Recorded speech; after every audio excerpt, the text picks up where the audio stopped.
SK యూనివర్సిటీలో PhD join అయినాను. 2016లో join అయినాను. ఇప్పుడు అయిపోయింది రీసెంట్గా. నేను ఏ సబ్జెక్ట్లో అంటే కెమిస్ట్రీ రసాయన విభాగంలో చేసిన సార్. ఫిజికల్ కెమిస్ట్రీ పైన చేసిన సార్. నా టైటిల్ ఏంటంటే the study of binary liquid mixtures sir నా టాప్. అప్ అండ్ డౌన్ చేసుకుంటా రోజు ఆటోలో పోయి మా ఊరి నుండి ఎస్కే యూనివర్సిటీకి డైలీ పోయి ఇంట్లో పని చేసుకొని మా ఆయప్పని కూలి పనికి పంపించేసి మా వాడిని స్కూల్కి పంపించి నేను రెగ్యులర్గా పోయి చేసుకున్నా సార్. అంతే సార్. నువ్వు ఈ పిహెచ్డి స్థాయికి ఎదుగుతావని నువ్వు అనుకున్నావు అసలు?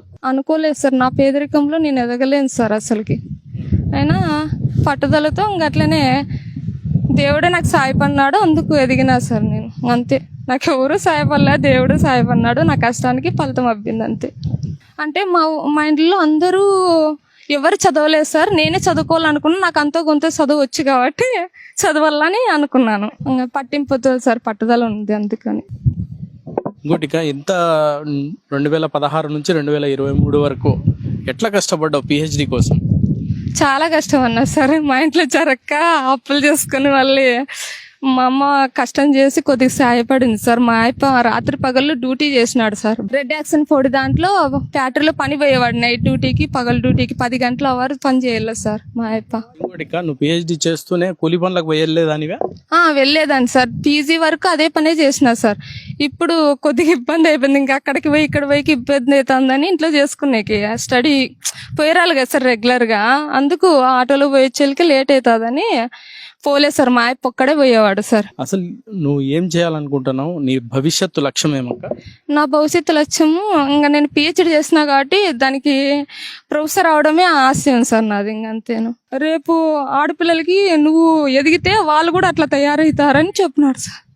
అందుకు నేను అట్లనే నేను కష్టపడితేనే కదా రేపు వేరే ఆడపిల్లకి కూడా న్యాయం జరుగుతుంది, బాగా ఎదగలుగుతుందని నేను నిరూపించుకోవాలనుకున్నాను. అందుకు నాకు ఎక్కువ మా మామే సపోర్టింగ్ ఉండేవాడు. ఎక్కువ చదవల్లో పాడితే చదవల్లో ఈ పేదరికం నుండి బయటికి గట్టెక్కాలంటే చదివే ఒకటే మార్గం అని చెప్పినాడు సార్.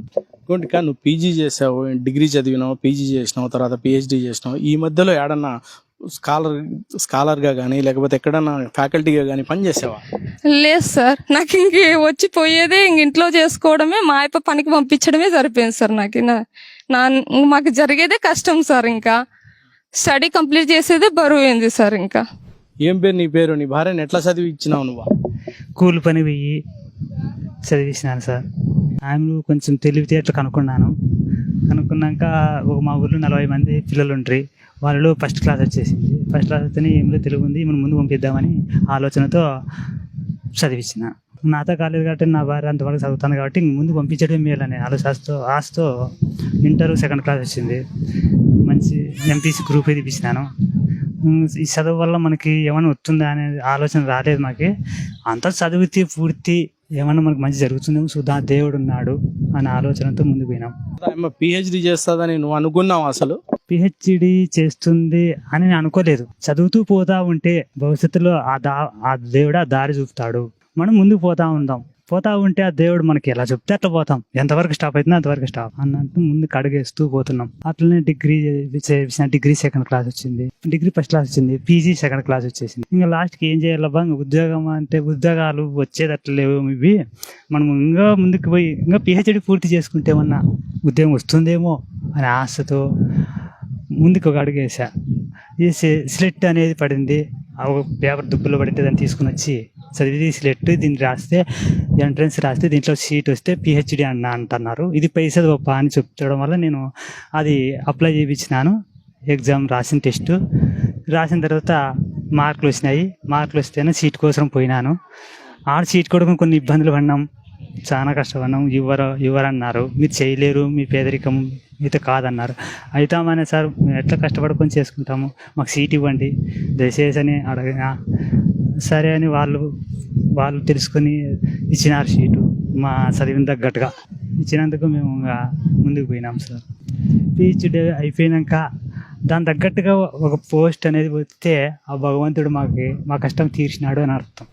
లక్ష్మీదేవి సార్ నా తోడుకోవాలి, నాతో పాటు పనికి వచ్చింది సార్. కూలి పోయి 20 రూపాయలు కూలి తీసుకొని పోయి చదువుకుంది. తినే కూడులే అన్నం బీఫిట్ కూడా అన్నం లే, టోర్బియం కూడా చిక్కలే, పచ్చికారం కూడా చిక్కలే. సార్ ఏం అంత కారం వేసుకొని పోతాను, చదువు సాధించాలత్తా, నీతో పని నేను పనికి వస్తాను వస్తాను.